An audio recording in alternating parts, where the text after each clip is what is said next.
Bom dia a todos e a todas que estão presentes em mais um evento capitaneado pelo Iberojur. Eu sou a professora Cláudia Loureiro, da Universidade Federal de Uberlândia e também do Iberojur. Gostaria de dar boas-vindas a todos e a todas, agradecer a organização do evento por me convidar para mediar este painel com grandes trabalhos e grandes nomes, parabenizar os organizadores pela organização do evento e desejar a todos e a todas um ótimo período aqui de debate, de troca e de conhecimento. Sejam todos muito bem-vindos. Vejo aqui pelos nomes nas câmeras, né, que acho que todos estão presentes. É, Vocês sabem, pesquisadores, professores e profissionais, que vocês têm 10 minutos para fazer a apresentação. Nós poderíamos organizar da seguinte forma: cada pessoa faz a sua apresentação e, devido ao número de trabalhos a serem expostos, ao final nós abrimos para um pequeno período de debate, não muito extenso, devido ao tempo que nós temos para cumprir aqui com a nossa jornada. Todos concordam? Todos de acordo? Muito bem. Então, 10 minutos para a apresentação, com um pequeno período de debate ao final, ou melhor, ao final de três apresentações, eu acho melhor assim, igual eu fiz da outra vez, e deu certo. Então, faremos 3 blocos de apresentação, de exposições, e depois abrimos para um pequeno debate, e assim seguimos para os demais. Acredito que assim ficará mais bem organizado. Boas-vindas, então, a todos e a todas. Acredito que podemos seguir a ordem que foi colocada na programação pela organização, e, nesse sentido, a primeira pessoa a se apresentar é a Marcela Bittencourt Brey, da Faculdade de Direito da Universidade de São Paulo. Eu gostaria de pedir desculpas, eu não tenho o currículo completo de vocês, então posso cometer alguma falha em chamar de professor, pesquisador, doutor, e peço licença para chamá-los pelo nome diretamente, mas vocês fiquem à vontade para poderem se apresentar brevemente e dizer o que cada um de vocês faz. Alguns aqui eu conheço, outros não, lamentavelmente, mas é uma oportunidade de nós interagirmos aqui e de trocarmos aqui os nossos conhecimentos, né? Nosso conhecimento. Então, eu vejo que a Marcela está presente, doutora Marcela Bittencourt Brey, da Faculdade de Direito da Universidade de São Paulo, que vai apresentar o tema A Reprodução Humana Assistida e a Autonomia do Paciente, a utilização do material genético pós-mortem na jurisprudência brasileira. Bom dia, doutora Marcela, seja muito bem-vinda. A partir de agora, a senhora está com a palavra. Muito obrigada pela sua contribuição. Bom dia, professora Cláudia, a todas e a todos. Rapidamente, farei só uma breve apresentação, para não pegar muito do meu tempo. Eu sou mestra, acabei de defender, faz um mês que eu defendi, passei pela banca, então sou aí recém-mestra. E advogada também aqui no Brasil. Então, eu peço licença a todos, eu estou com 2 telas, eu não vou compartilhar, mas para fazer uma rápida leitura do resumo, só para nortear alguns pontos aqui para a gente deixar na nossa reflexão, né? Então, como a professora Cláudia já falou do meu título, a reprodução humana assistida e a autonomia do paciente, a utilização do material genético pós-mortem na jurisprudência brasileira, tive como base um julgado, tá, no recurso especial do STJ no segundo semestre de 2021. Então, justamente ali se abordou, né, a autonomia do paciente, que muitas vezes pode não ser respeitada no caso de uso do seu material genético, principalmente em pessoa falecida, caso o seu consentimento não seja expresso e formal. Então, foi esse o entendimento da 4ª turma, né, por maioria, no recurso especial 1.918.421.000, justamente enfrentando a controvérsia entre a vontade da viúva e os filhos do cônjuge falecido. Então, assim, o julgamento abordou não somente o direito ou não da viúva pela reprodução humana assistida, mas também a questão da liberdade pessoal no planejamento familiar, questões sucessórias, e patrimoniais dela inerentes e a necessidade da manutenção da autonomia e liberdade pessoal. Objetivou-se, então, né, no artigo, essa reflexão, né, investigando a partir desse caso, né, a necessidade ou a invalidade do consentimento do paciente no que concerne a possibilidade de seu, né, material, a utilização do seu material genético nos procedimentos de reprodução humana assistida após sua morte. Então, a questão, o resultado que foi obtido nessa investigação desse estudo se baseou nas razões fundamentadas no julgado, então esse foi o recorte, né, temático, onde não se permitiu o uso do material, como eu já mencionei, porque o STJ entendeu que o consentimento não foi expresso num documento público ou particular. A importância, então, de informar o casal quanto à proteção e uso dos seus dados genéticos, inclusive quanto aos embriões sedentários e o descarte, é um ponto sensível que merece ser melhor investigado pela sociedade civil, né? Abordado pela sociedade civil e melhor investigado pela comunidade jurídica e médica. Quanto ao perigo do uso indiscriminado das informações, dos materiais genéticos, que é uma questão ética que envolve o direito, da importância também da aplicação efetiva da LGPD, atualmente aqui, né, a Lei 13.709, no âmbito da saúde, e a Lei de Biossegurança, desde 2005, serem aplicadas de forma efetiva na área da saúde. Em virtude, porque aqui no Brasil nós não temos uma lei específica quanto às técnicas e procedimentos da reprodução humana assistida, existem as resoluções do Conselho Federal de Medicina, mas está atualmente em andamento no Senado brasileiro, desde 1º de julho desse ano, um projeto de lei no Senado brasileiro, que é o projeto de lei 1851 de 2022. A proposta pretende alterar o artigo 1597 do Código Civil para incluir em sua redação o consentimento presumido da cônjuge ou companheiro, para facilitar a implantação de embriões do casal pelo cônjuge ou companheiro sobrevivente que se submeteu conjuntamente à técnica de reprodução humana assistida. Então, aqui, rapidamente, foi o breve resumo. Então, a decisão da STJ, que foi em junho de 2021, mas foi divulgada somente em agosto, cujo relator foi o ministro Marcos Buzzi, da 4ª turma, ele foi voto vencido, ele e a ministra Maria Isabel Galotti, que o acompanhou. E o que aconteceu? O resultado da divergência, porque a maioria entendeu e deu provimento aos recursos especiais, né, dos filhos, justamente para restabelecer a sentença do juiz de piso e não autorizar a implantação dos embriões, que continha material genético de pessoa falecida. O julgado se baseou especialmente porque não havia um termo de consentimento, não havia um testamento ou um documento formal análogo, né? Então, não havia. Só tinha um contrato de prestação de serviço com aquela opção de ticar, né? De fazer aquele check. E não há uma lei específica no Brasil, como eu mencionei no resumo. Então, a resolução 2294 de 2021, que está em vigência agora atualmente, porque cada ano tem uma resolução que prevê normas éticas e a utilização das técnicas da reprodução humana assistida, consta agora obrigatoriamente, né, que o consentimento livre e esclarecido do paciente deve estar num formulário específico, onde eles deverão ser informados quanto aos aspectos, né, de todo o procedimento, quanto às técnicas da RA e o detalhamento delas, né? E a concordância, então, deve ser expressa, não pode ser presumida. Então, excepcionalmente, a reprodução humana, né, pós-mortem, poderia ser feita desde que tivesse o consentimento do paciente de forma expressa num desses documentos, que não foi o caso que foi levado até o STJ. A proposta da senadora prevê, então, né, o consentimento presumido para facilitar o procedimento e a implantação dos embriões. Pode ser que tenha alguma tensão, uma insegurança jurídica, né?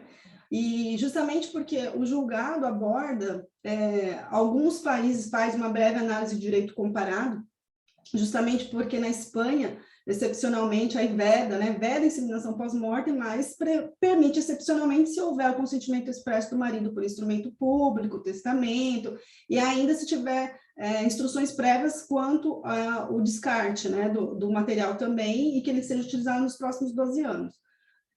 Países que não permitem, Alemanha, Suíça, França. Enfim, fazendo a conclusão, porque eu tenho só mais 2 minutos, então, assim, o projeto, a gente percebe que tem possíveis pontos de tensão. justamente porque ali fala aqui no projeto que a atribuição é das clínicas de informar o paciente, oportunizar concordância ou discordância, mas isso já é obrigação das clínicas, né? A questão é que deixar presumido pode causar uma maior insegurança, porque não tem uma lei específica.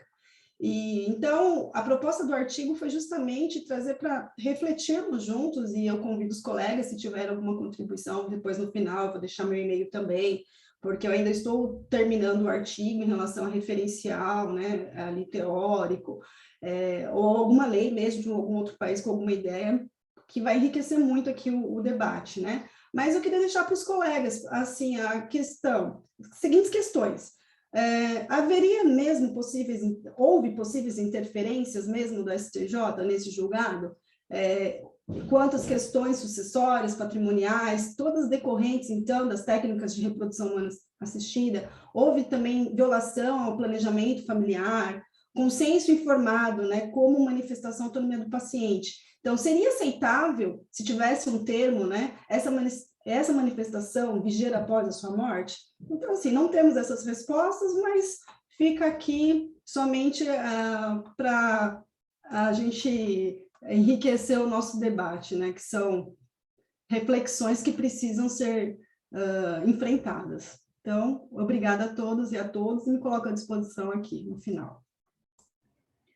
Muito obrigada, doutora Marcela, pela sua exposição, por compartilhar conosco a sua pesquisa.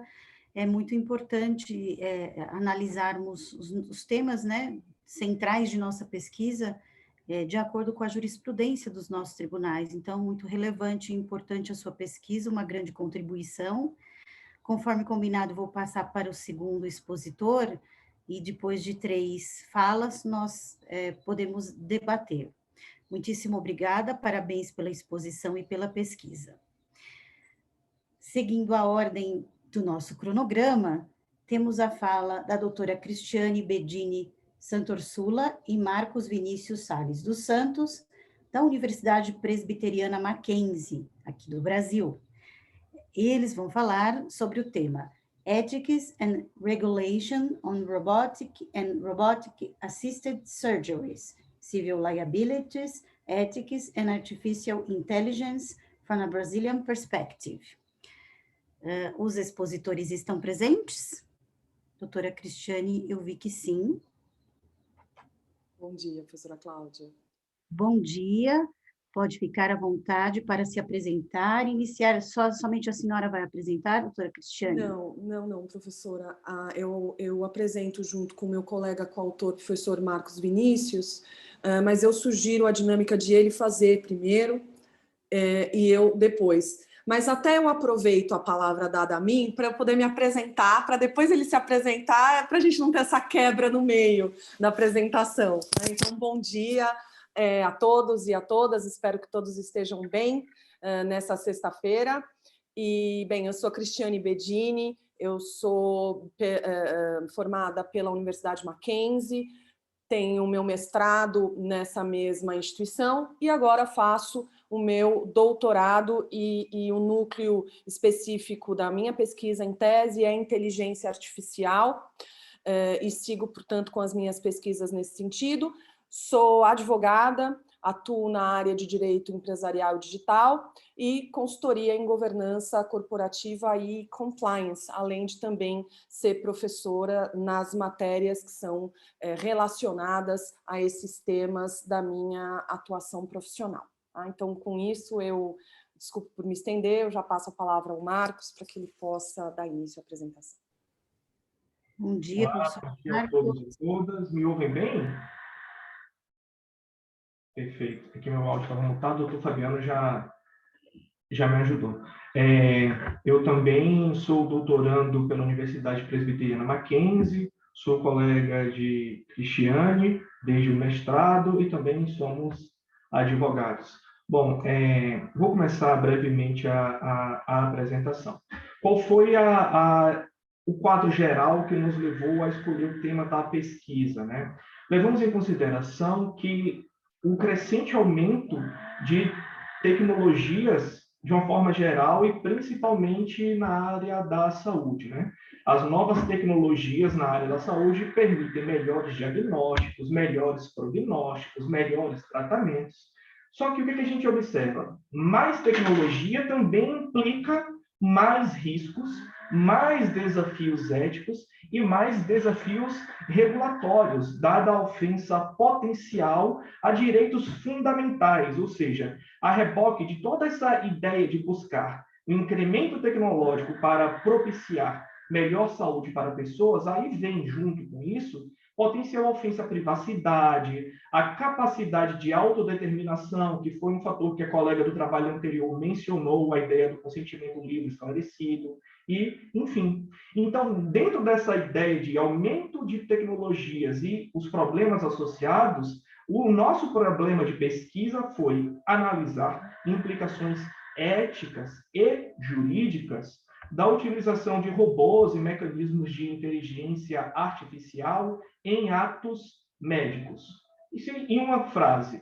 Quais as implicações éticas e jurídicas de atos médicos assistidos por robôs ou realizados por robôs?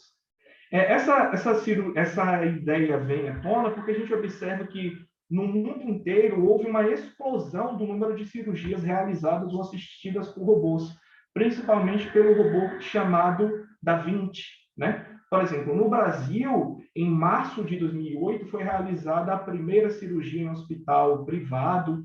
Em agosto de 2013, essa tecnologia já foi utilizada em um hospital com convênio com o SUS.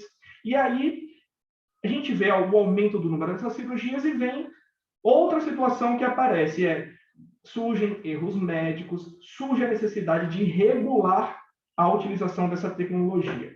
A primeira iniciativa regulatória, sem força normativa, mas como uma recomendação de boas práticas, veio da Associação Médica Brasileira, que editou recomendações em 2019.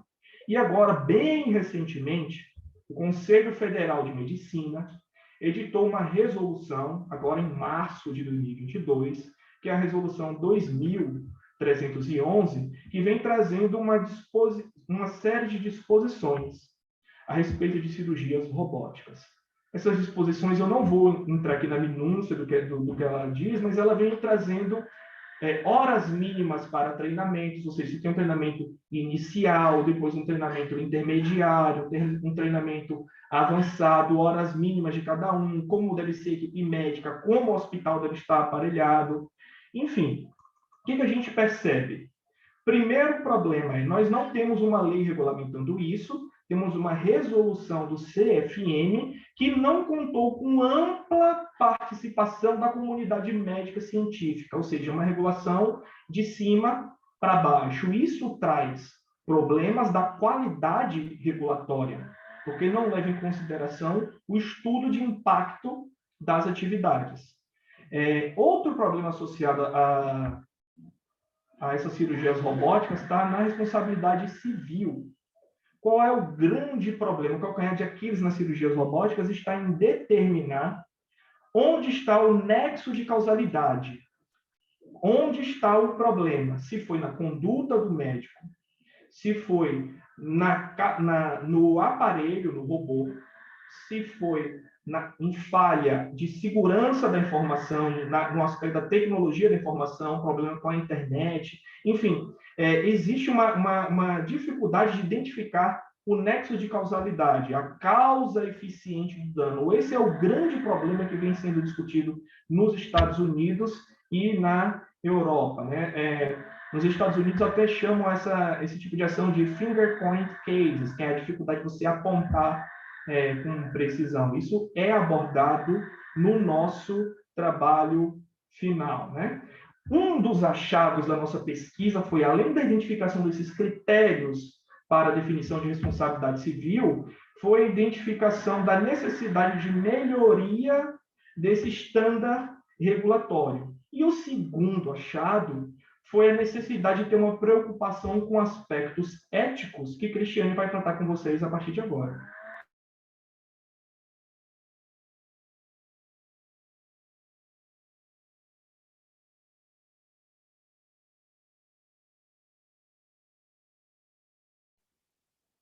Obrigada.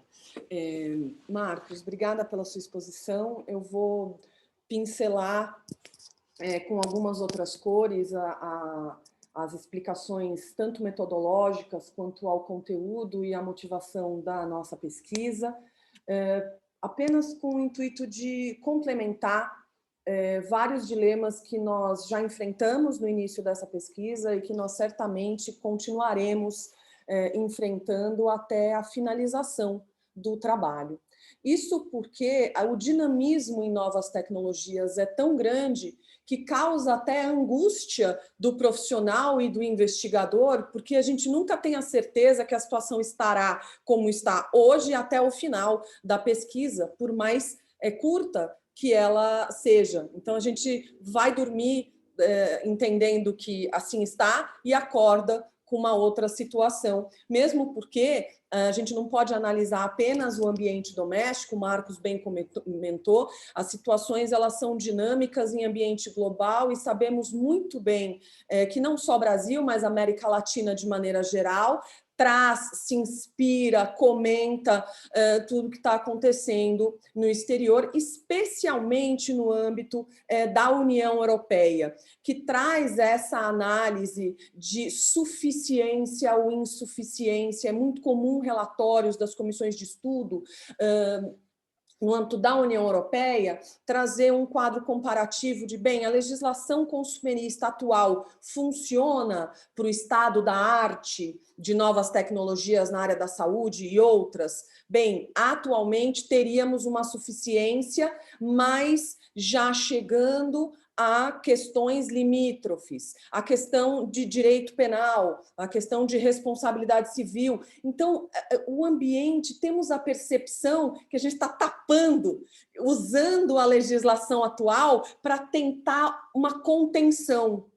E vai chegar um momento, e esse momento é próximo, que essa contenção não será mais suficiente. Mesmo porque, Marcos comentou um ponto importante, na situação como estamos hoje em cirurgias robóticas ou assistida por sistemas robóticos, obviamente com IA atrelada, inteligência artificial atrelada, é que o médico ainda detém o domínio.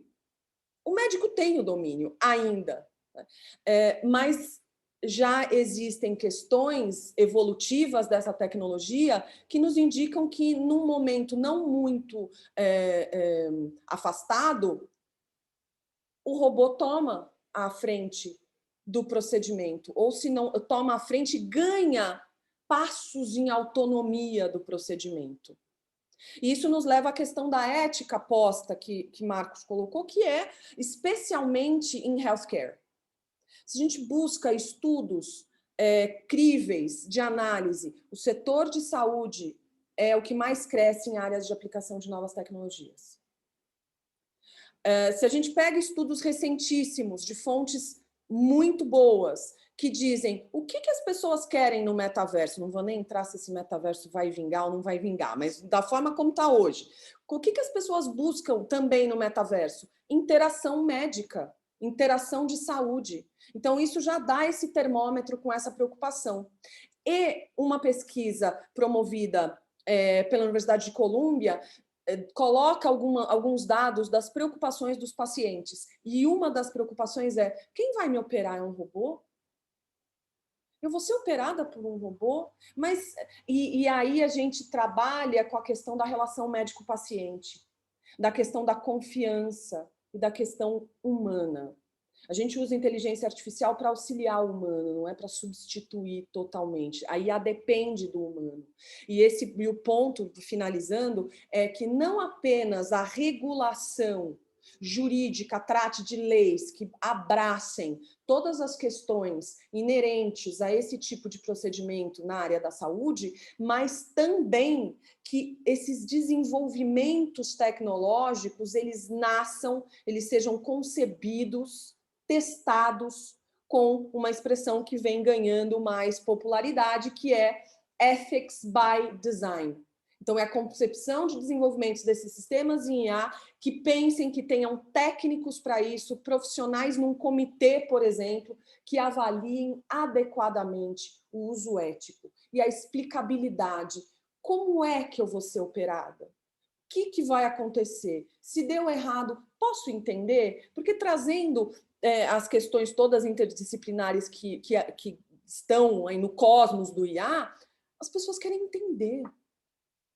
E essa dinâmica de mercado, ela só vai para frente se a questão da ética estiver muito presente, e dá para trabalhar nisso sem usar questões mais afastadas da realidade. A ética está aqui, ela é necessária, e o que a gente vai propor de uma forma metodologicamente adequada na nossa pesquisa. Muito obrigada, e eu não fiz a cronometragem, mas eu peço desculpas se eu me excedi. Obrigada. Obrigada, professora Cristiane, professor Marcos. O tempo ficou ok. Extremamente instigante o tema da pesquisa de vocês. Gostei muito de ouvi-los com tanta propriedade, falar sobre o tema com tanta propriedade. Eu acho que a evolução da biotecnologia vem desafiando diversos institutos jurídicos, desde o primeiro trabalho. A reprodução humana assistida já começou a desafiar lá o conceito de nascituro para nós, né, no Brasil, e eu acho que no mundo inteiro também, e nós avançamos tanto de lá e até aqui, e o trabalho de vocês é um trabalho extremamente de vanguarda, extremamente importante para fomentar essa discussão a respeito das implicações éticas e bioéticas no tema da robótica, da inteligência artificial aplicada à saúde. Muitíssimo obrigada pelo compartilhamento, por compartilharem a pesquisa tão relevante, tão bem realizada. Meus parabéns. Obrigada. Nós passaremos à terceira exposição e depois vamos voltar com alguns questionamentos. Muito obrigada e meus parabéns mais uma vez. Seguindo o nosso cronograma, nós passaremos à exposição da doutora Miriam Olívia Knopke Ferraz, da Pontifícia Universidade Católica do Paraná. Ela vai apresentar o tema Tecnologias para o Suicídio Assistido, Elementos de Debates Bioéticos para o Direito de Morrer. Doutora Miriam? Muito obrigada, doutora Cláudia. Para mim é uma honra apresentar esse trabalho para todos. Espero que todos os debates e todas as apresentações aqui a gente possa sair com mais elementos para as nossas pesquisas.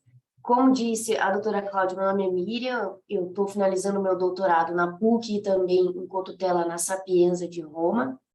E apesar de a questão bioética não ser a questão central da minha tese, é algo que sempre me encantou, e por isso eu produzi esse trabalho com uma breve orientação da professora Jussara Meirelles do meu programa.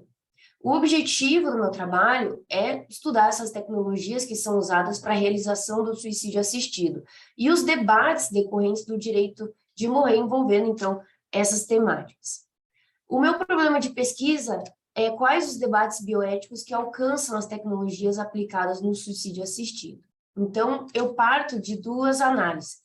A primeira é uma revisão conceitual do suicídio assistido, considerando o que ele significa, efetivamente, e principalmente a sua diferenciação com relação à eutanásia, né?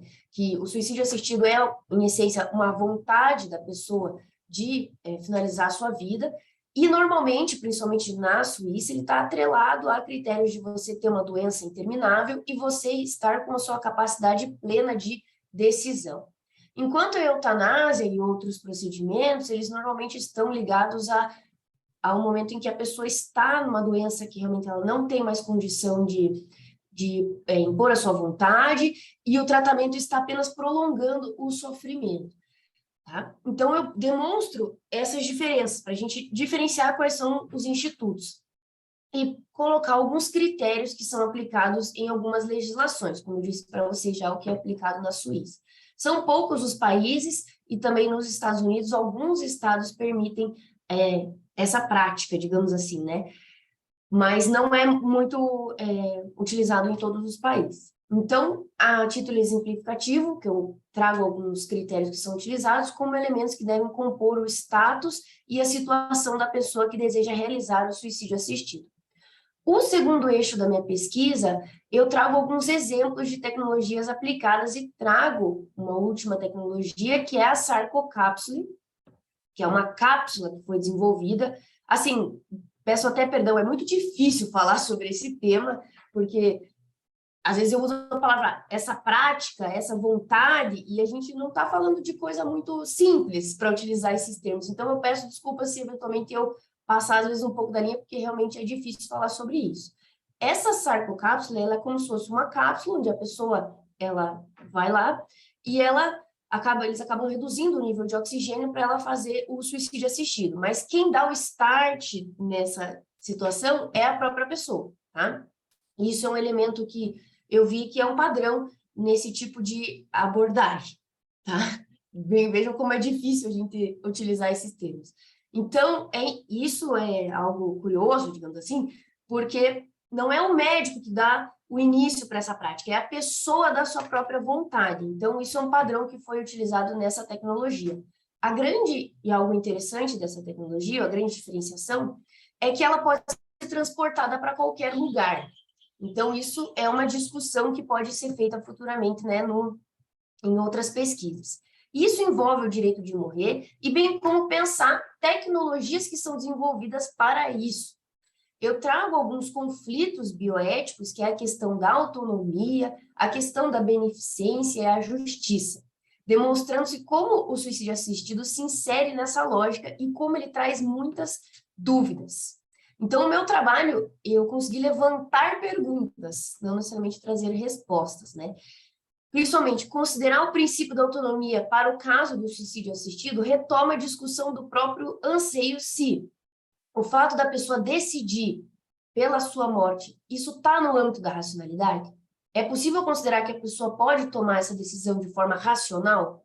Ou só o fato dela querer tomar essa decisão já tira a racionalidade dela? Essa é uma discussão.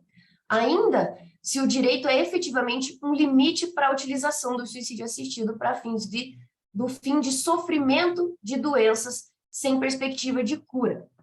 Eu, inclusive, encontrei algumas associações que defendem, porque essa questão da doença sem cura é um pouco assim, digamos assim, um consenso, né, entre as pessoas que abordam sobre esse tema. Mas tem algumas associações que defendem que a própria velhice, o próprio envelhecimento é uma doença sem cura e que poderia ser um critério, então, a ser utilizado para o suicídio assistido. O que daí outras vertentes colocam como algo um pouco preocupante, né?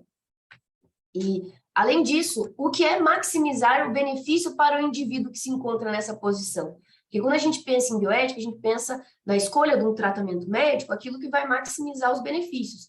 O que é maximizar os benefícios disso? É o que o médico, de forma autônoma, outras autoridades estão vendo para aquela pessoa, ou é o que a pessoa acredita que é o melhor benefício para ela, que no caso aqui é a morte.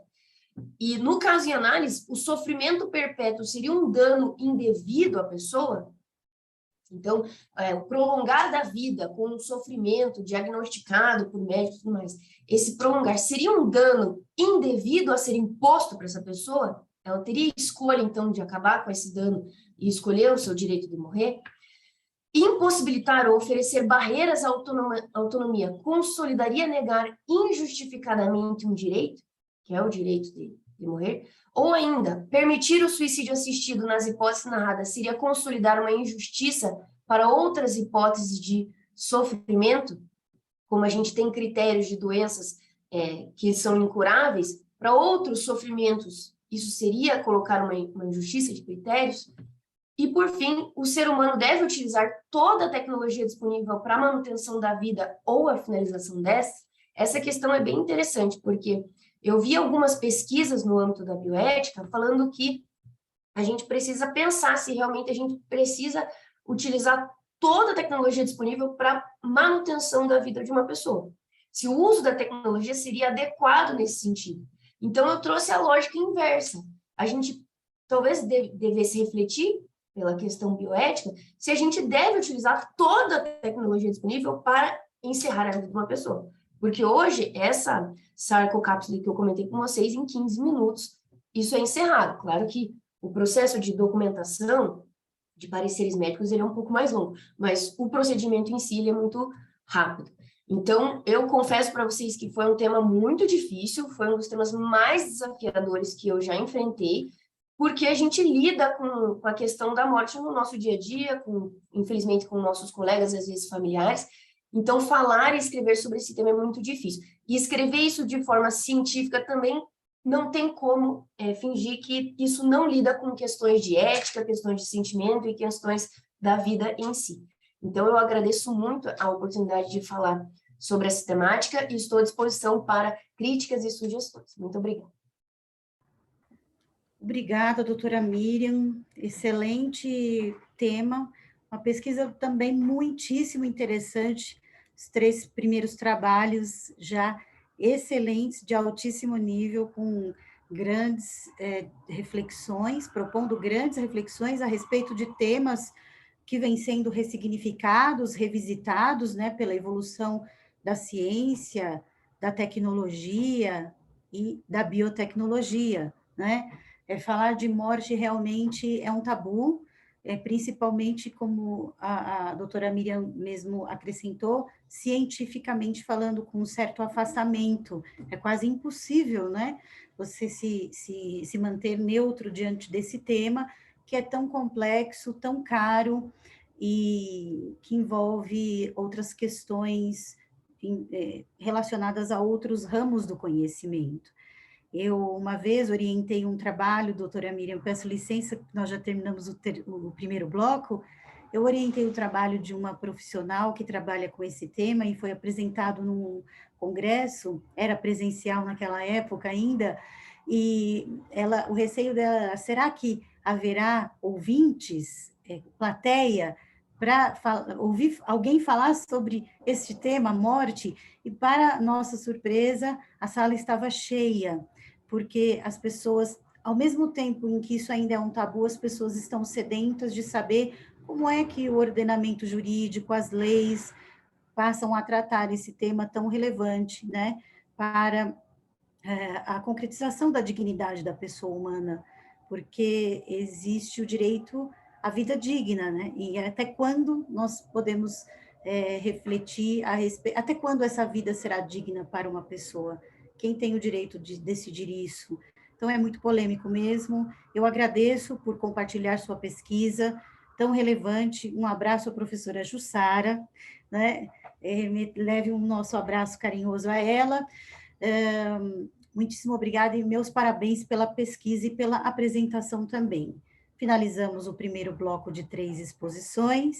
Gostaria de parabenizar todos os expositores pelas apresentações, pelas pesquisas e pela realização, por estarem aqui no evento compartilhando seu conhecimento conosco. Falar de reprodução humana assistida parece um tema bastante conhecido, né, de todos nós, mas não é um tema extremamente importante e relevante, porque foi através da evolução da ciência, com a reprodução humana assistida, que nós chegamos a outras fronteiras, né, no biodireito, na bioética, como a terapia gênica, que vem transformando realidades e nos provocando também, que somos da área jurídica, a movimentar o ordenamento jurídico para que nós possamos acompanhar essa evolução. São temas que estão sempre necessitando de ressignificação, né, de reestruturação, e o ordenamento jurídico está sempre um pouco atrasado em relação à evolução da ciência.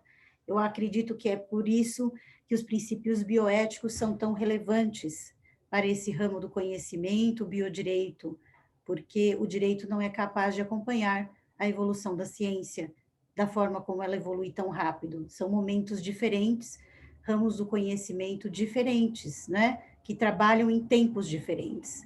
Então, os princípios bioéticos são muito importantes, e isso ficou muito claro no trabalho da professora Cristiane e do professor Marcos Vinícius.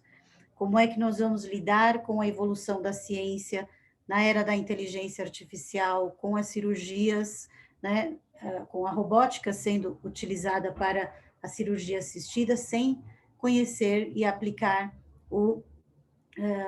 os princípios bioéticos. E acho que ficou muito claro aqui o princípio o princípio bioético da autonomia da vontade, né, que vem sendo alvo de diversas reflexões, debates, neste contexto do biodireito, da bioética. Por isso que eu gosto muito da intersecção ou da interseccionalidade entre biodireito, bioética e direitos humanos, porque são temas que nos provocam, nos motivam e que vão ser temas cruciais para a humanidade, para a sustentabilidade do genoma humano, enfim, para esses temas que são tão instigantes, que fazem parte do meu dia a dia, que comandam a minha pesquisa.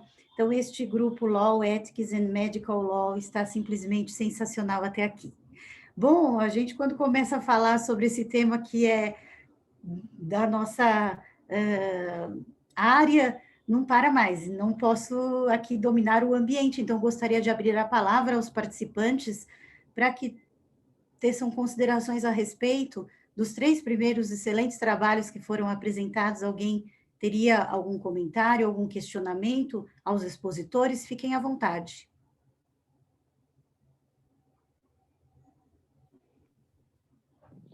Bom dia. Bom dia. Eu sou Kleber Mesquita.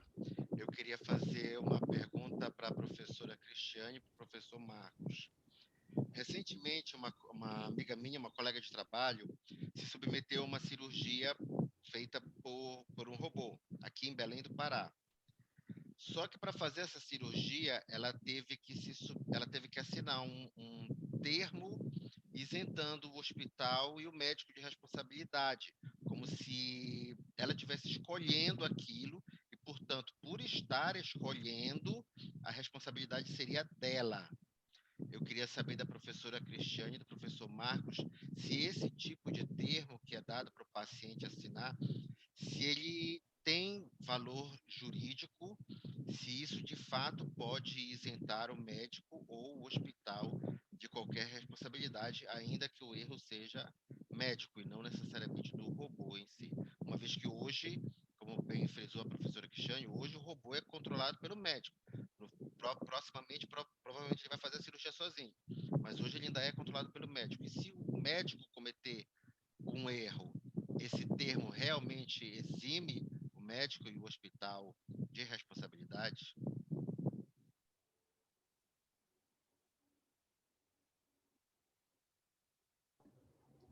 Obrigada pelo questionamento. Vamos passar a palavra aos expositores para que eles possam responder. Fiquem à vontade. Eu posso começar e, eventualmente, Cristiane complementa? Pode, porque eu já imagino que você vai responder e eu já sei como é que eu vou fechar, então pode falar. De uma forma geral, tanto pelos preceitos da bioética, quanto pela regulação do Conselho Federal de Medicina, todo e qualquer ato médico necessita que seja colhido do paciente o termo de consentimento livre e esclarecido. Para os procedimentos menos complexos, o termo pode ser oral e registrado no prontuário, e para os procedimentos mais complexos, recomenda-se realmente que seja por escrito. Quais são os limites e possibilidades da validade desse termo de consentimento? Esse termo de consentimento, ele serve para, justamente como o nome indica, garantir que o paciente tenha ciência dos riscos associados à cirurgia, porque nós temos 2 possibilidades de dano categorizados de uma forma geral. Um dano decorrente do erro médico, em sentido estrito, e o outro dano é aquele dano decorrente da negligência informacional. Onde se situa essa discussão?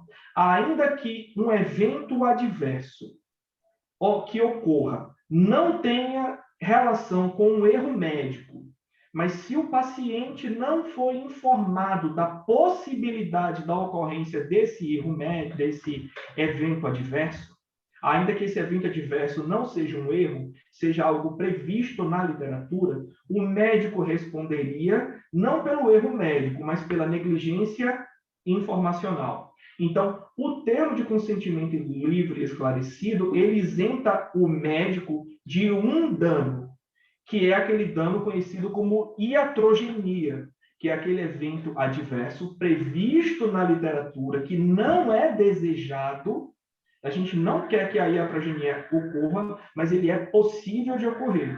Se a iatrogenia acontecer como decorrência do ato e o paciente soube daquilo, sim, o médico está isento desse evento previsto na literatura. Mas se se trata de um evento não previsto na literatura como possível, mas sim de um erro médico, esse termo de consentimento ele não serve, pelo menos no Brasil, como renúncia ao direito de pedir indenização.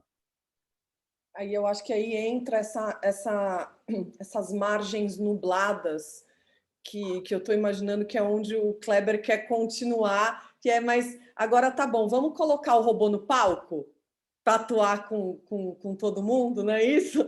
Coloca o robô agora. Como é que fica essa exposição desse tema? Porque, claro, no momento de verificação das responsabilidades, nós temos novos atores.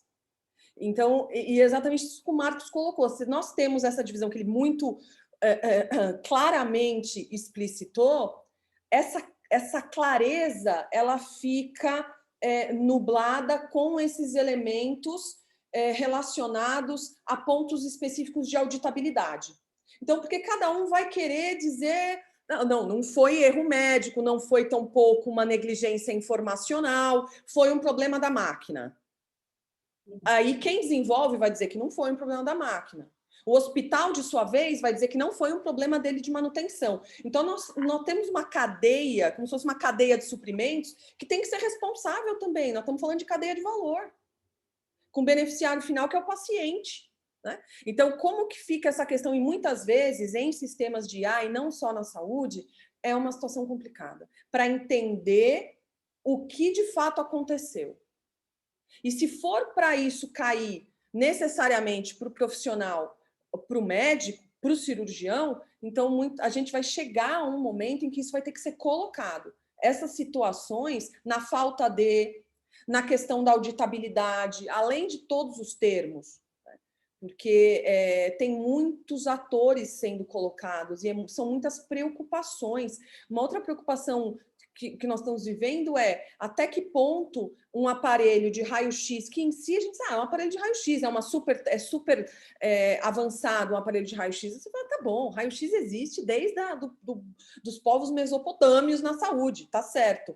Qual é o risco hoje? É uma porta de entrada que essas evoluções em aparelhos de exames, essa evolução que pode dar uma porta de entrada que pelo raio-x um hacker consegue entrar nos sistemas de um hospital, por exemplo, e colher os dados. Olha o tamanho do problema. E os hospitais não estão preparados para isso. Sinceramente, Cléber, nós não estamos preparados para isso. Nós não estamos preparados para entender, talvez, o termo, né, do que, de fato, significa isso. Então, eu acho que a gente está no momento de fazer muitas perguntas mesmo, porque é a partir daí que a gente vai conseguir chegar em algumas questões. Mas, enfim, achei que era interessante dar esse... O Marcos já bem respondeu a você, mas eu achei que talvez pudesse dar essa contribuição final. Excelente. Muito obrigada pelo questionamento, Dr. Kleber.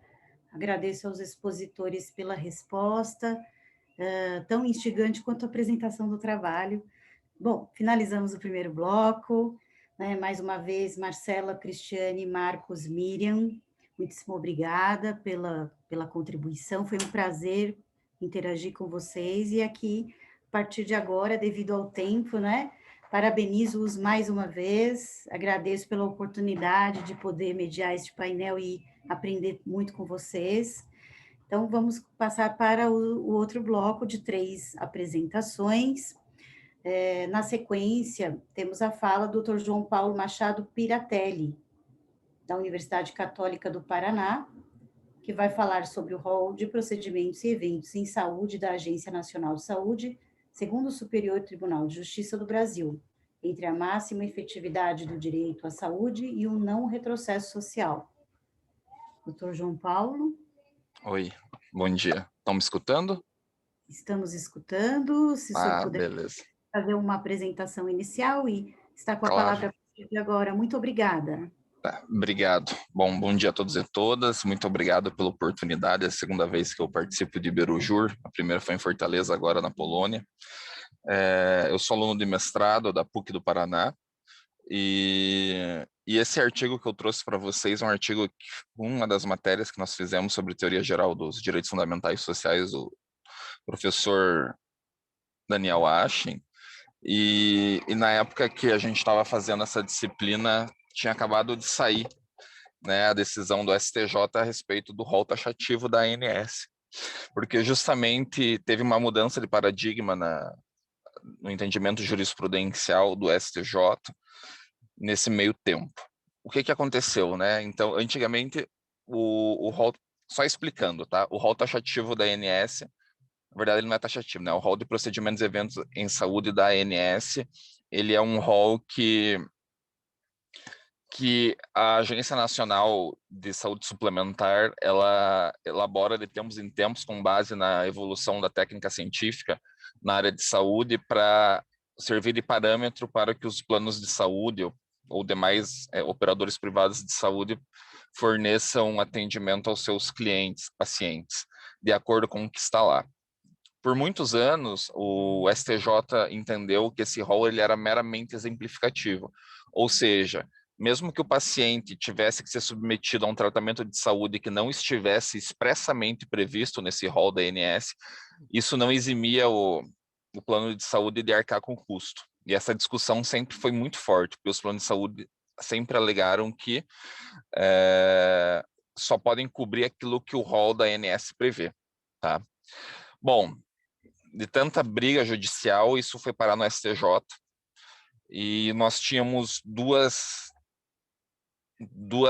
correntes que estavam em discussão durante esse julgamento.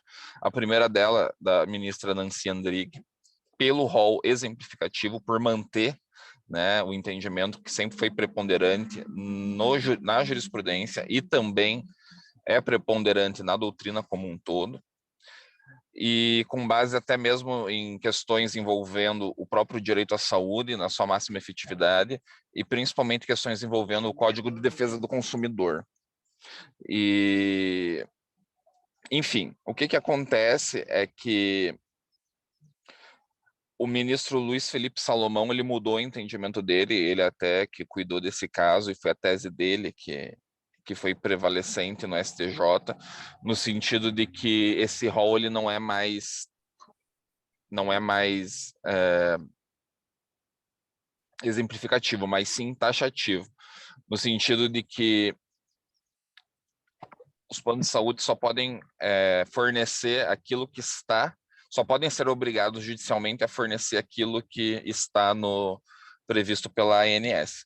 Entretanto, no próprio julgado do ministro Salomão, que restou consagrado pela jurisprudência, ele trouxe alguns requisitos que excepcionam a taxatividade desse rol. E ele diz o seguinte, eu vou ler um trecho do artigo justamente para poder explicar. Os requisitos, né, para a excepcionalidade desse rol consistem na imprescindibilidade de que o tratamento visado pelo paciente não tenha tido a sua incorporação ao rol da saúde suplementar indeferida expressamente pela ANS. Então, se a pessoa quer um tratamento que a ANS indeferiu expressamente, ela não vai poder fazer, mesmo em caráter excepcional. Também é necessária a existência de comprovação da eficácia do tratamento proposto, segundo a medicina baseada em evidências, bem como recomendações de órgãos técnicos de renome no país ou no exterior. O ministro também defende que, preenchidos esses requisitos, ainda assim hajam diálogos interinstitucionais entre o judiciário, planos de saúde e a Agência Nacional de Saúde Suplementar, justamente para poder aperfeiçoar esse rol cada vez mais e achar um meio termo, né, para que essas questões de excepcionalidade não acabem virando regra, mas apenas a excepcionalidade mesmo, né. Uma coisa que chamou muita atenção, e até essa base do artigo, é que os argumentos do ministro Salomão, que foram encampados pelo STJ, eles dizem respeito a aspectos econômicos, ou seja, se começar a liberar um monte de tratamento aí, não vai acontecer dos planos de saúde ficarem inviabilizados financeiramente, até mesmo o serviço de saúde suplementar privado não ser fornecido mais à população, né? Mas e essa questão econômica foi até o objeto de estudo, né? Porque nessa matéria que eu falei que nós fizemos no mestrado, esse estudo ele leva em conta que os direitos fundamentais sociais eles têm a máxima efetividade e não aceitam restrições, ou quando tem restrições, são restrições mínimas. Então, partindo do pressuposto que o direito à saúde ele é um direito social fundamental, ele não pode ser restringido, muito menos por aspectos econômicos, em que pese em razão da iniciativa privada. Então, a hipótese inicial é de que esse entendimento do STJ ele é eivado de inconstitucionalidade. Então, eu sei que eu não entrei no mérito sobre questões procedimentais do processo constitucional, mas o entendimento ele vai contra tudo que a doutrina de direito constitucional entende sobre direito à saúde, e também a doutrina especializada do direito à saúde. E eu trouxe para o artigo a teoria do não retrocesso social, justamente para encabeçar e justificar por que esse entendimento é inconstitucional. Tá? Então, eu sei que geralmente a teoria do retrocesso social ela acaba sendo destinada ao legislativo, que acaba revogando leis que trazem algum retrocesso do ponto de vista da Constituição, mas entendo eu que isso também, esse mesmo raciocínio pode ser transmutado para decisões jurisdicionais. Tá? Bom, esse é o artigo, mas até para atualizar vocês, depois que esse artigo foi submetido ao evento, o Senado, não sei se foi o Senado, mas isso está em tramitação nas casas legislativas, em razão até mesmo da decisão do STJ, que tratou o rol da ANS como taxativo, já tem projeto de lei para tratar o rol da ANS como exemplificativo. Tá? Só um minutinho. O rol como exemplificativo.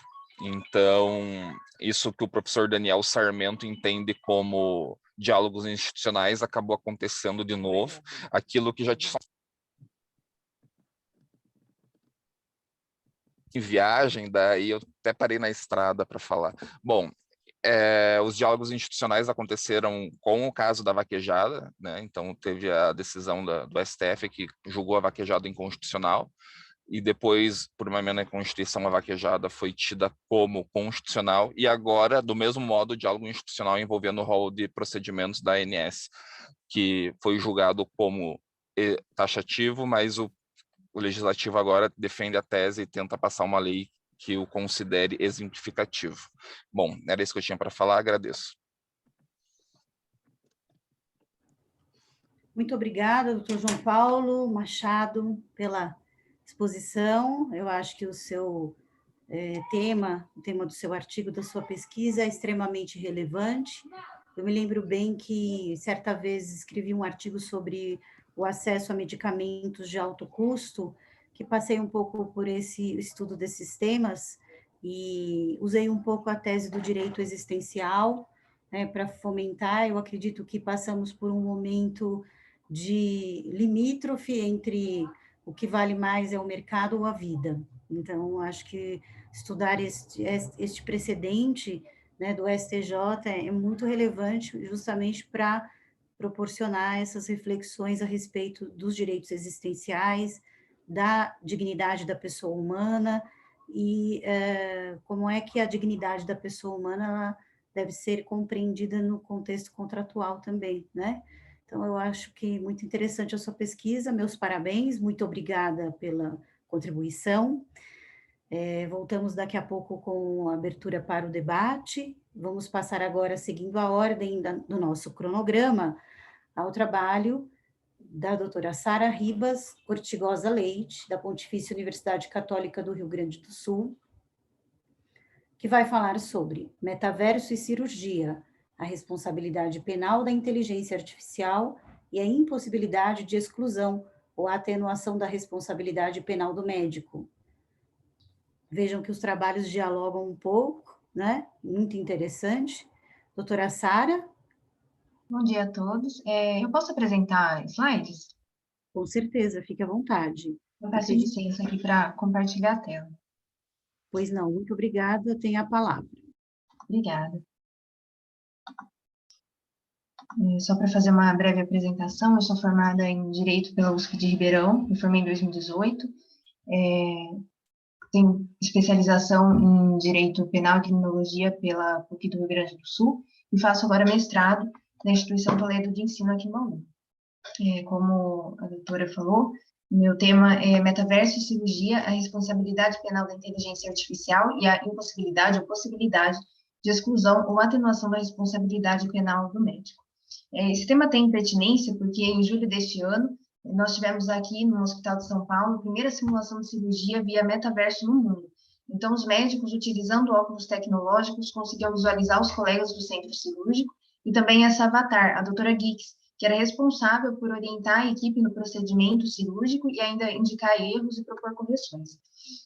Então, o objetivo da minha pesquisa foi investigar o impacto da introdução dessa tecnologia na responsabilidade penal da inteligência artificial e dos médicos envolvidos, principalmente numa situação hipotética de crimes culposos provocados por uma influência determinante dessa inteligência artificial. E a primeira pergunta que eu me propus a responder foi: a doutora Gix pode ser um sujeito ativo desse crime? Vocês estão conseguindo ver os slides? Está passando? Ótimo. E eu parti, então, da teoria de Helling. Ele fala que os fundamentos da responsabilidade penal são a conduta criminosa, a ação ou a omissão, e o elemento interno ou mental, que é o dolo ou a culpa. E, a partir disso, ele propõe 3 modelos de responsabilidade da inteligência artificial. O modelo cometido por outro, consequência natural provável e da responsabilidade direta. O primeiro modelo de responsabilidade parte do pressuposto de que a inteligência artificial não compartilha de atributos humanos. Então, seria um agente inocente ou um instrumento do programador que, eventualmente, tivesse um intento criminoso. Equivaleria ao que a doutrina chama de autoria imediata, quando o autor se vale da conduta de alguém que atua atipicamente ou amparado por causa de justificação. E a consequência disso seria o autor imediato, no caso a inteligência artificial não é punido, e apenas o autor imediato, no caso o programador que tivesse esse intento, seria punido. Mas o Helling fala que esse não é o modelo adequado para as inteligências artificiais, que hoje têm um grau de autonomia muito maior. A segunda teoria dele é da consequência natural provável, que parte do pressuposto de que a inteligência artificial cometeu um crime sem participação, intenção ou conhecimento por parte do programador. E com isso, se o crime for uma decorrência natural e provável da conduta, ou seja, uma pessoa razoável poderia ter previsto isso, então o programador pode ser responsabilizado a título de culpa, justamente por conta dessa previsibilidade objetiva. E a inteligência artificial poderia ser responsabilizada se não se comportou exclusivamente como um agente inocente. Então, pela teoria dele, o programador responde, mas não basta um erro do algoritmo, precisaria do dolo, se ele projetou o avatar para cometer o crime, ou a culpa, no caso de negligência, imperícia e imprudência, mesmo porque, no âmbito penal, a doutrina rechaça amplamente a responsabilidade objetiva. E aí nós temos um modelo mais importante, que seria o da responsabilidade direta. Ele fala que o elemento menos problemático de imputação à inteligência artificial é o da conduta, porque embora a inteligência artificial não realize atos executórios, o direito, de fato, não tem dificuldade em reconhecer o induzimento e a instigação, por exemplo, no caso de suicídio, e nem o instituto da participação, quando o agente não pratica atos executórios, mas de qualquer modo concorre para aquela atividade criminosa. Ainda assim, nós entendemos que existem dificuldades, primeiro, porque a doutrina não considera possível esse instituto da participação em crimes culposos. E pela própria definição da conduta. A doutrina fala que a conduta é uma ação e uma omissão humana. Então, ficam excluídos os acontecimentos naturais e as ações de seres irracionais também. Mais difícil ainda seria a imputação de dolo e de culpa. Mesmo assim, o Helling considera que não há por que excluir as inteligências artificiais da responsabilidade penal, porque a maioria delas consegue distinguir permissões e proibições, tem conhecimento, ou seja, uma recepção sensorial dos fatos, e muitas vezes até mesmo um especial fim de agir. E, na verdade, mesmo que não fosse possível a imputação desses elementos, nós sabemos que a jurisprudência brasileira já deu elasticidade a institutos clássicos do direito penal, quando, por exemplo, reconheceu a responsabilidade autônoma da pessoa jurídica, e ela não tem dolo e culpa, não tem como se comportar de forma autônoma, e mesmo assim isso foi possível com algum malabarismo retórico. As maiores dificuldades nessa imputação, nós acreditamos que sejam, em primeiro lugar, a falta de utilidade prática nessa imputação, porque não estaria cumprida nenhuma finalidade da pena. Além disso, existiria uma dificuldade em aplicar sanções, porque a inteligência artificial não tem patrimônio autônomo e não tem existência física nesse caso. O argumento mais contundente parece ser, no entanto, a questão da intervenção mínima do direito penal ou da subsidiariedade do direito penal. Tudo parece ser suficientemente resolvido pela responsabilidade civil, porque a inteligência artificial não tem essa proteção pelos direitos e garantias fundamentais da Constituição. E por isso, o direito penal não teria cabimento, porque ele só intervém quando outros ramos do direito não puderem proteger esse bem jurídico de forma satisfatória. Então, para a primeira pergunta, a doutora Gix pode ser sujeito ativo do crime? Nossa resposta é não. É preciso avaliar, então, a questão da responsabilidade penal do médico, porque como já foi falado no trabalho anterior, o médico ainda tem o domínio, né? Por outro lado, a influência que essa avatar, que essa inteligência artificial pode ter sobre o médico pode ser determinante. Ele tem essa confiança legítima de que ela vai transmitir informações corretas. Então, a primeira hipótese que nós podemos aventar a respeito da exclusão da responsabilidade do médico seria sobre erro de tipo determinado por terceiro, que se refere a uma falsa percepção da realidade sobre elementos constitutivos do tipo penal pela atuação de um agente provocador, no caso, a inteligência artificial. A doutrina fala que se esse erro for inevitável, ou seja, não podia ser evitável mesmo com a diligência do homem médio, a responsabilidade penal fica totalmente excluída. Por outro lado, se era evitável, a partir desse critério do homem médio, ainda subsiste a imputação penal a título de culpa. Poderia ser, em tese, também aventada a possibilidade de inexigibilidade de conduta diversa, que é a exclusão da culpabilidade quando o autor do fato não pode agir de outro modo, considerando a experiência humana. É claro que, pelas hipóteses legais que nós temos hoje, isso não seria possível. Mas a doutrina e a jurisprudência admitem causas supralegais de exclusão da culpabilidade por inexigibilidade de conduta diversa. Então, nós entramos nessa questão. É possível ser uma causa supralegal de exclusão? Então, sobre isso, Santos fala que existem 4 categorias de causas supralegais: o fato da consciência, a provocação da situação de legítima defesa, a desobediência civil e o conflito de deveres. Esses requisitos não parecem estar cumpridos pela situação que nós estamos descrevendo aqui. Por outro lado, Amorim fala que a jurisprudência brasileira não tem ficado distrita a essas 4 categorias. E ela, analisando as decisões judiciais, então, reconhece um critério comum em todas elas, que é a inexigibilidade supralegal como reação à violação de direito fundamental. Então, teria que ter uma prévia violação a direito fundamental, a dificuldade do agente de se manter passivo diante dessa situação e, portanto, uma resposta. Mesmo assim, parece também difícil aventar essa possibilidade de inexigibilidade supralegal, porque a doutrina, a jurisprudência realmente parecem reservar isso a casos mais críticos, mais graves. De todo modo, subsistindo a responsabilidade penal, cabe a atenuação da pena, uma atenuante genérica prevista lá no artigo 66, diante de circunstância relevante. E aí, então, nós caminhamos para as conclusões. Como nós vimos, a doutora Gix não deve ser penalmente responsabilizada, tanto porque a doutrina não reconhece a participação em crimes culposos, quanto pela dificuldade na aplicação de instrumentos de imputação penal clássicos, que, com algum malabarismo teórico, como nós vimos no caso da pessoa jurídica, poderia ser contornado. Então, de fato, o argumento mais contundente contra essa responsabilidade penal seria a inaplicabilidade de garantias e direitos fundamentais da inteligência artificial e a subsidiariedade do direito penal, que permitem concluir que a responsabilidade civil seria suficiente para lidar com essa questão. Mas, por outro lado, a introdução dessa nova tecnologia na medicina impacta de forma significativa a responsabilidade penal do médico, tanto por permitir a exclusão por erro de tipo excusável determinado por terceiro, quanto subsistindo a responsabilidade diante de uma atenuante genérica. E é isso, então. Obrigada. Obrigada, doutora Sara, pela sua contribuição.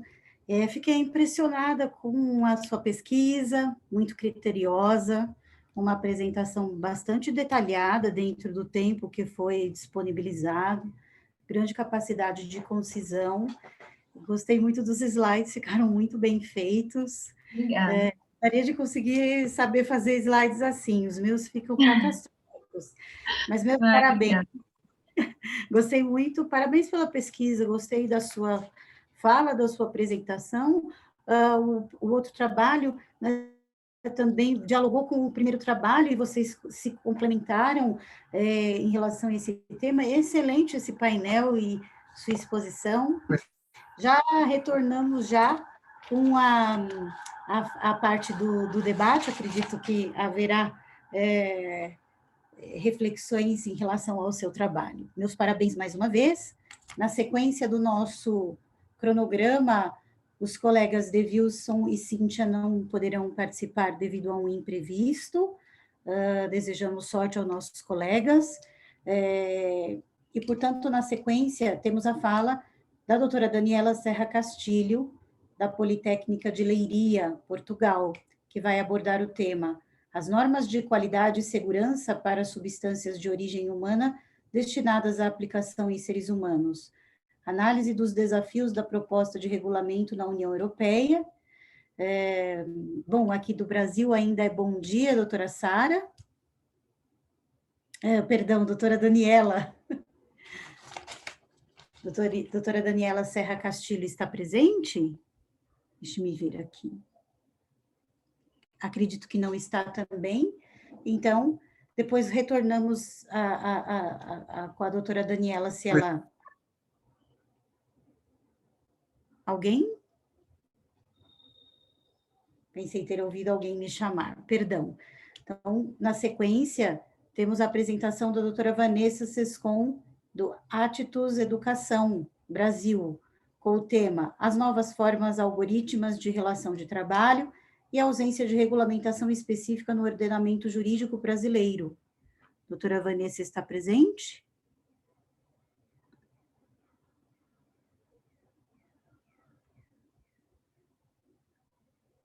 Doutora Vanessa está. Vamos aguardar ela se comunicar conosco.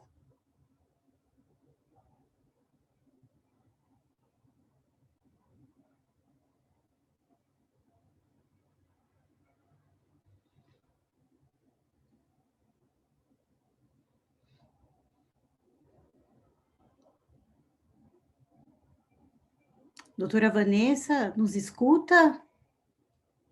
Estamos no... Oi? Oi, doutora Vanessa. Não tivemos participantes anteriores, de acordo com a ordem do cronograma, chegamos no momento da sua fala. Eu já apresentei, mas vou repetir. Doutora Vanessa Sescon, da Attitus Educação Brasil, vai falar sobre as novas formas algorítmicas de relação de trabalho e a ausência de regulamentação específica no ordenamento jurídico brasileiro. Gostaria que, primeiramente, fizesse uma breve apresentação, doutora Vanessa, e iniciasse a sua exposição. Muito obrigada pela participação. Bom dia. Peço desculpas por não responder antes, é que eu estou acompanhando e trabalhando ao mesmo tempo. Então, eu me chamo Vanessa Sescon, eu sou advogada no município de Sarandi, Rio Grande do Sul, e eu estudo mestrado em Direito na antiga IMED, atual Attitus Educação, e esse paper, né, foi realizado para aprovação da matéria de Direito e Inteligência Artificial, ministrada pelo professor Fausto Santos de Moraes, que é um grande estudioso do tema inteligência artificial aqui do Brasil, e possui conexões com a Universidade de Brasília, Nacional de Brasília, UNB. Então, o título do meu trabalho e a minha dissertação tem conexão com este tema, entretanto voltada mais para a hermenêutica jurídica, mas eu estou analisando, né, as decisões do TST sobre o tema da uberização. Então, o título é As novas formas algorítmicas de relação do trabalho e a ausência de regulamentação específica no ordenamento jurídico brasileiro. Então, através da entrada da Uber no Brasil em 2014, nós tivemos uma mudança, né, no cenário do direito do trabalho no Brasil, onde através dessas plataformas, e depois da Uber vieram outras como o Cabify, 99 Táxis, aqui no Rio Grande do Sul nós temos o Garupa, e muitos outros aplicativos em outros segmentos, não só de transporte, com o objetivo, né, de complementação de renda, né?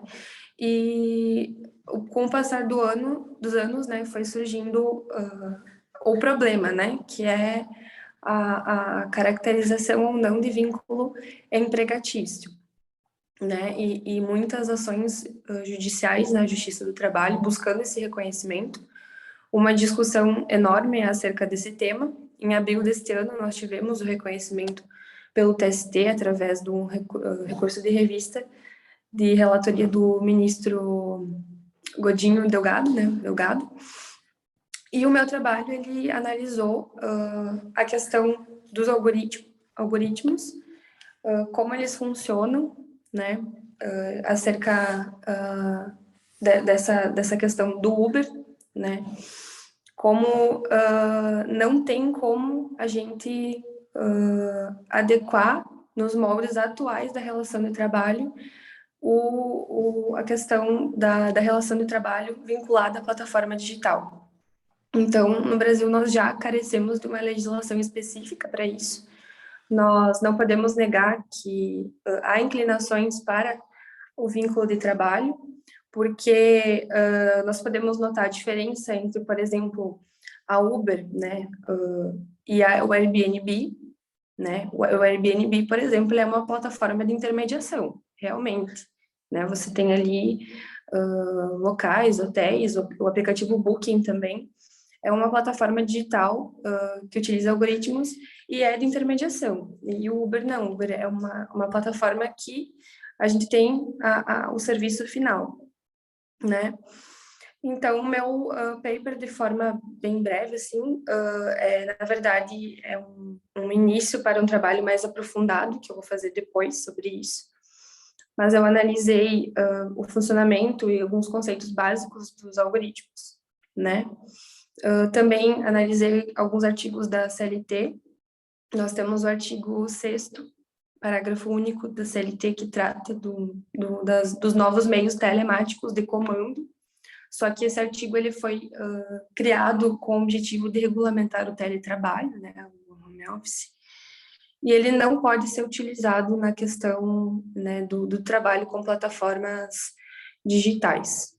Então, os algoritmos, as novas relações de trabalho, né, vinculadas a algoritmos, à inteligência artificial, não podem ser colocadas, né, nas formas tradicionais, né, de vinculação de trabalho. Nós precisamos, né, urgentemente criar uma legislação para agregar essa nova classe de trabalhadores, porque nós teremos a longo prazo um problema gigantesco como previdência social, né, seguridade social, esses motoristas, enfim, a Uber não paga, né, a seguridade, previdência para esses trabalhadores, e uma hora ou outra, né, o governo vai ter que arcar com esses custos, né, então vai se tornar uma problemática. Em resumo, era isso, o meu trabalho, de forma breve e sucinta, ele é um início para o aprofundamento da minha dissertação e também de outros artigos científicos. Muito obrigada, é um grande prazer estar participando do evento. Obrigada, doutora Vanessa. É interessantíssimo o seu trabalho, por conta desse movimento da uberização da economia em sentido amplo, né? E não só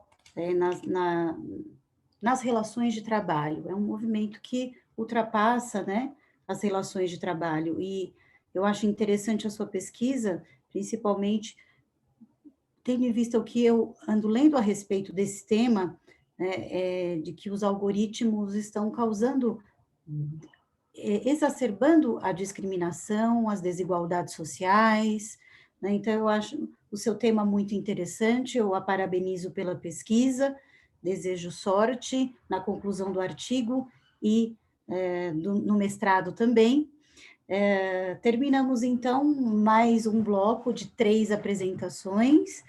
Então, eu gostaria de retornar aqui para lembrar que tivemos a fala do Dr. João Paulo sobre o rol taxativo ou exemplificativo, né, de acordo com a jurisprudência do STJ, da Agência Nacional de Saúde, um tema instigante que passou pela análise do acesso ao direito fundamental à saúde, como isso deve acontecer, se existem limitações econômicas para que isso aconteça, principalmente em se tratando de planos de saúde.